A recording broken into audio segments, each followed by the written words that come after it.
In the last video, we saw various surround ideas.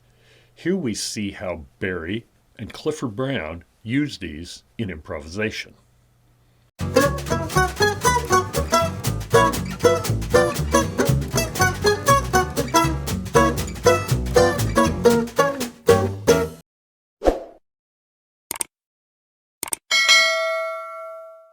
There's a PDF file that goes with this video. To get it, go to www.petemartin.info, click Videos, and scroll down to the Barry Harris for Jazz Mandolin series. It really helps my channel if you click like, so please do that so more folks can find these videos. I really appreciate it. The first example has Barry playing a G7 flat 9 to C minor progression. You can tell he is thinking C harmonic minor, a very common 1940s bebop sound. He starts with a G7 flat 9 chord arpeggio into a 2 above, 2 below surround into a G note on the C minor. In all these examples, you will see a dotted line highlighting the surround and target note between the music notation and the mandolin tablature. See this in example 1.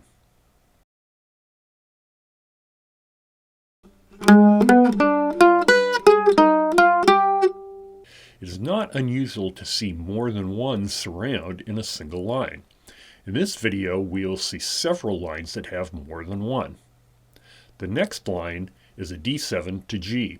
It starts on an F sharp note, goes down into a chromatic above, double chromatic below line of flat 9, flat 7, 7, and root.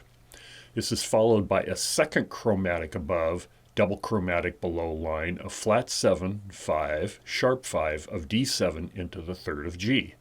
This is Barry's 4 phrase we have studied in the past. See this in example 2.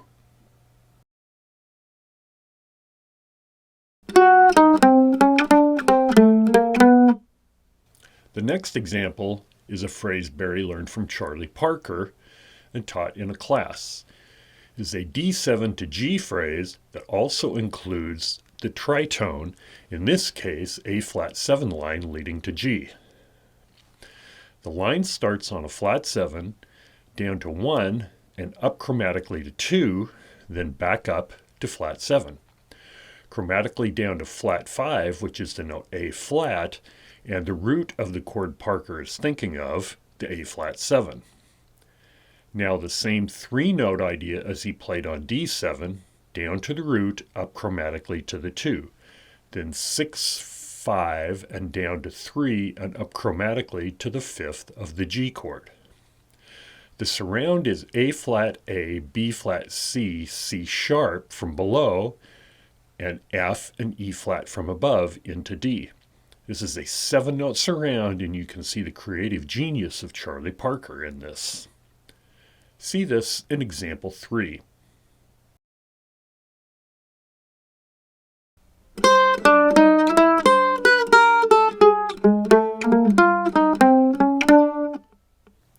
The next line was from a record of Barry's.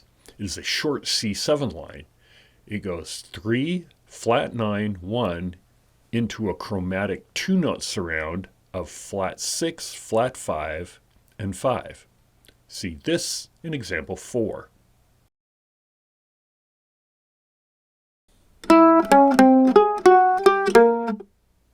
If you find this video useful, I ask that you consider supporting this channel and my website through my Patreon page, www.patreon.com/PeteMartin.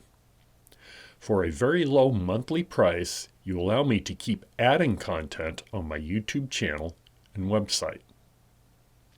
I also teach online lessons and in person in Seattle if anyone is interested. Plus check out my website, www.petemartin.info, where I have free recordings, transcriptions, articles, videos on many subjects, and info on the many instruction books I sell. Thank you. The next phrase is against a G major 7. It starts with a G major triad, then up to 7, and a long chromatic phrase down to 4, then flat 3 and 3. The surround is 7 chromatic notes above and 1 chromatic note below. See this in example 5. 3, 4, 1.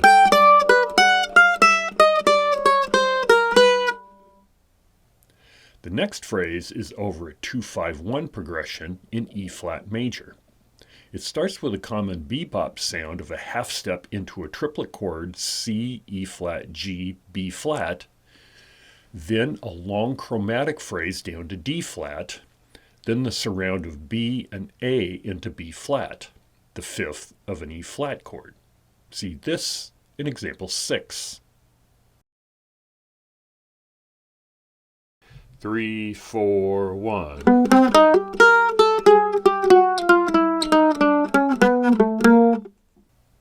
The next phrase comes from a class where Barry was showing us some F harmonic minor scale ideas.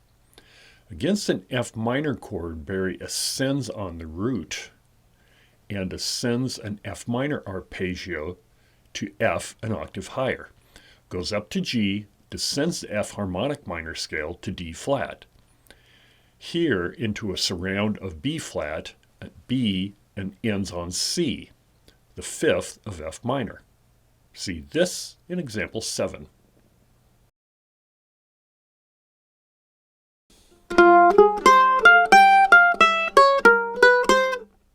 The next line is similar in structure, except the line is longer and the chords are 1, 2, 5, 1 in F minor. This time Barry starts on the flat 3 of F minor and plays up an arpeggio to the A flat note an octave higher. Then up to B flat and again down the F harmonic minor scale into the same surround and target as example 7. Upon hitting the note C, we go to a C augmented triad to E flat. The A flat of this triad sets up a 2 above, 2 below surround where we toggle back and forth between above and below the target, after which we end on the 5 of F minor. See this in example 8.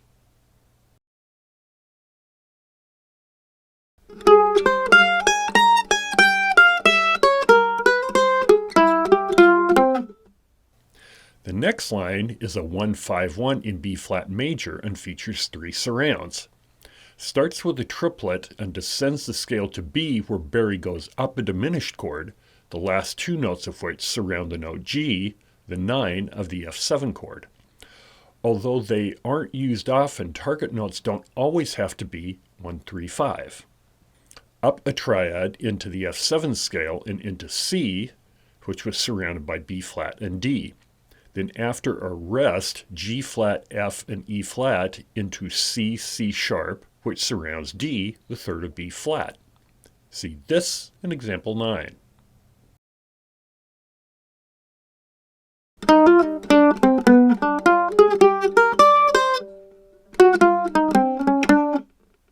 The next line, Barry demonstrates how to go from a 1 to a 6 minor chord, a move seen in a lot of songs. This is in B flat and plays the chords B flat, D7, and G minor. The line starts on the 5 of the B flat chord and descends the scale to 4, the note E flat, then C sharp to a surround of the note D. I hear this phrase a lot and have transcribed it in probably 50 or more solos I have learned from various bop players. Up to B flat, where Barry descends a D augmented arpeggio to F sharp, then to E to surround the note F, the flat 7 of G minor. See this in example 10.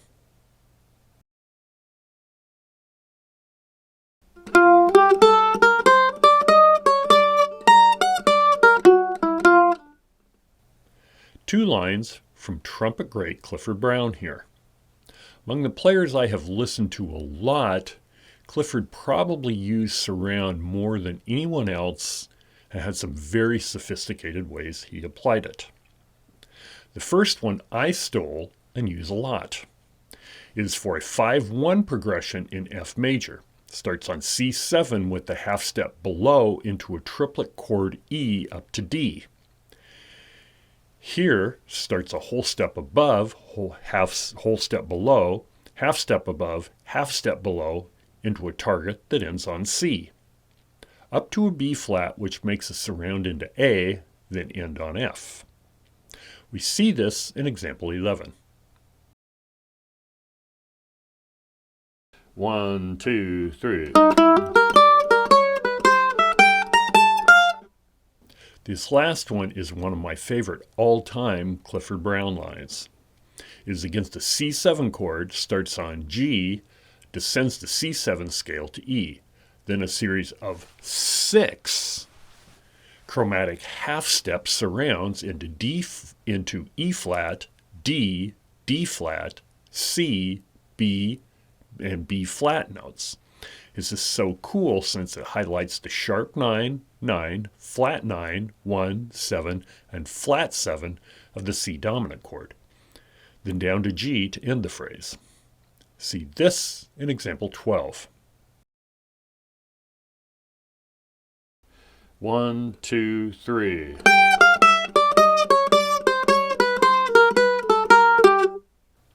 The purpose of this video was to show some examples of how great players use surround lines to make their improvising more interesting. You don't have to memorize any of these unless you wish, but I've found a number of these so useful I did just that and used them often in my playing.